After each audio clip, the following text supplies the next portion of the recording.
Това трансферно лято промени всичко. Ливърпул загуби своята голяма звезда, Манчестър Сити загуби ключови фигури, Челси продължава да променя състава си, Арсенал направи един от най-големите трансфери в Висшата лига, а Реал Мадрид отново започва да събира най-големите имена от Англия. Но това е само началото, защото зад официалните трансфери има още десетки сделки, които висят на косъм.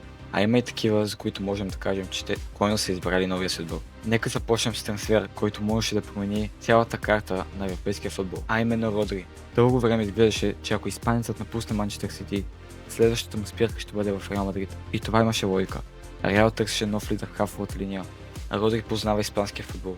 Той е един от най-добрите полузащитници в света и изглеждаше почти естествено. Но тогава се случи нещо неочаквано. Барселона влезе в битката и вместо да избере Реал Мадрид, Родри избра Барселона. Това е трансфер, който може да промени баланса в испанския футбол, защото Барселона не получава просто полузащитник, получава играч, способен да контролира мачове, да диктува темпото, да печели топ и да превърне халфовата линия на отбора в една от най-силните в Европа. И една от най-големите трансферни битки на лятото завърши.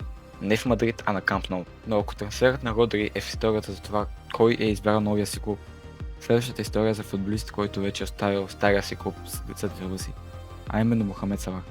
Години наред той беше лицето на Ливърпул. Човекът, който носеше голове, асистенции, трофеи и моменти, които феновете на Анфилд никога няма да забравят. Но всяка ера има край. И този път края дойде. Салах напусна Ливърпул и избра Трабзонспор. За Ливърпул това не е просто загуба на един футболист. Това е загуба на играча, около когото беше изградена огромна част от атаката на отбора. И сега клубът трябва да намери нещо, което не е никак лесно. Да замени Салах. А когато трябва да замениш Салах, няма как да вземеш просто някого. Трябва ти звезда и точно тук се появява едно име, което може да има тези качества. Именно Брадли Баркола. Ливърпул вече влезе в битката за Баркола. Това не е случайен слух. Интересът е сериозен. Ливърпул вижда в него потенциален човек, който може да поеме част от ролята, оставена от Салах. Той е бърз, млад, техничен и вече е доказал, че може да играе на високо ниво. Но има един проблем. Баркола е футболист на Пари Сен-Жермен и ПСЖ няма причина да продава ефтино. И точно тук започва истинската битка. Ливърпул иска играчът е отворен към идеята, но трябва да бъде убеден и клубът. Затова този трансфер все още не е напълно завършен. Не защото сделката е далеч, а защото последната дума все още принадлежи на ПСЖ.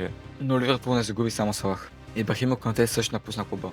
И неговата следваща спирка е Реал Мадрид. Това е поредният случай, в който испанският гигант си има ключов футболист от Висшата лига. Конате вече е част от новия проект на Реал, а за Ливърпул това означава още един проблем, защото не може да загубиш едновременно Салах и Конате, също така и Робертсън, и да очакваш съставът ти да остане същия. Ливърпул привлече Виктор Муньос, но това не е единствената промяна. Ливърпул се оглежда и за още млади таланти. Сред тях е Ибрахима Бае, 18-годишният футболист на ПСЖ. Ливърпул вече е влязъл в битката за подписа му и ако Баркола е трансферът, който може да промени настоящето, Бае е трансферът, който може да промени бъдещето. Все още няма сигурност, но интересът е реален. И Ливърпул очевидно мисли не само за следващия сезон, а за следващите 5. Като Ливърпул се опитва да изгради ново поколение, Арсенал направи нещо много по-просто. Взе готова звезда, именно Бруно Гимераеш. От Нюкасъл в Арсенал. Бруно Гимераеш е играч на Арсенал на 100%. И трансферът е огромен, защото Арсенал не купува просто полузащитник.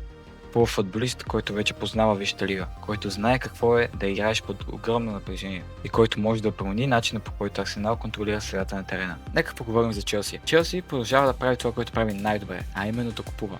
И то да купува много. Нека започнем и с най-голямата им звезда, Морган Роджерс. За 117 милиона от Астън Вила. След това продължаваме с Пеп Чаварея от Рао Великано, новият и левбек. След това идва Максенс Лакора, централния защитник, за който е включена сделка за над 50 милиона паунда. Идва и трансферът, който може би никой не очакваше.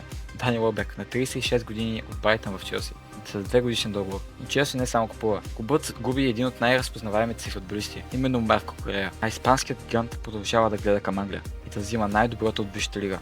Корея вече е част от проекта на Реал, но ако Реал Мадрид вече е взел Корея и Конате, има още една голяма звезда от Висшата лига, която отива в испанската столица. Бернардо Силва е един от най-интелигентните футболисти в европейския футбол. Играч, който може да играе почти навсякъде. И човек, който прекара години в системата на Пеп Гвардиола. А какво става при Ман Сити? Те не стоят безучастно. Клубът вече гледа към следващото поколение. И едно от най-големите имена е Аюб Боади. Той идва от Лил, той е млад и изключително талантлив. И вече обект на сериозни преговори.